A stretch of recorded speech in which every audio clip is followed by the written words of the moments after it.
Депутат Государственной Думы Алена Аршинова встретилась с волонтерами просвещения, студентами старших курсов Чувашского государственного педагогического университета, которые пришли на помощь учителям школ республики во время пандемии коронавируса. Волонтеры просвещения – это совместный проект Министерства просвещения и партии «Единая Россия». В его рамках старшекурсники вузов заменяют заболевших учителей и, когда это необходимо, помогают учителям, родителям, школьникам в решении технических вопросов дистанционного обучения. Отдельным направлением работы волонтеров ЧГПУ стала организация психологической службы по поддержке родителей, испытывающих трудности во время самообучения детей. Встреча действительно получилась очень теплой и дружеской. Кроме того, волонтеры обсудили с депутатом одну из лент, снятых в рамках другого партийного проекта – «Киноуроки». Студенты посмотрели фильм «Александр», раскрывающий понятие ответственности. Так зрители учатся сопереживать героям ленты и узнают много нового, отметила Алена Игоревна. Я в первую очередь подчеркну, что такой проект, как «Киноуроки», он создается не только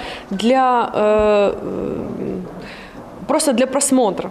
Конечно, он создается для размышлений, для морального выбора, для понимания ценностей, которые присущи нашему обществу, и для вдумчивого предпочтения.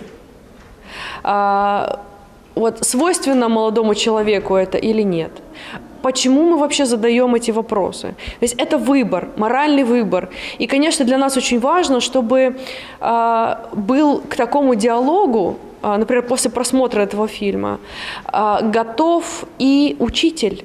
Помимо этого, молодые люди смогли задать Алене Аршиновой свои вопросы. Одна из важных тем на сегодня – как повысить авторитет профессии учителя. Ведь, как известно, несчастный учитель не сможет сделать счастливыми своих учеников. Учитель – это творческая профессия. С него нужно снять максимально бюрократическую административную нагрузку, чтобы он мог творить, чтобы он мог получать хороший, достойный заработок, чтобы он мог быть действительно творческим. И тогда, я думаю, проблем не будет. И, конечно, от самого учителя, поскольку учителя воспринимают в том числе за личные качества, потому что даже с советских времен так повелось, что учитель может быть другом, может быть наставником, что самое интересное. И тогда, конечно, если он понимает своего ученика, понимает подопечного, тогда выстраиваются правильные партнерские отношения. И тогда авторитет учителя незыблем. Нужно отметить, что проект «Единой России. Киноуроки» предусматривает создание 99 короткометражек о нравственных понятиях и качествах личности. В школах запланировано не только проведение ежемесячных киноуроков с обсуждением, но и сборы макулатуры и в дальнейшем съемка фильма от региона. Следующий фильм с участием самих школьников снимут в Чувашии. Елена Яковлева, Степан Гурьянов. «Жизнь столицы».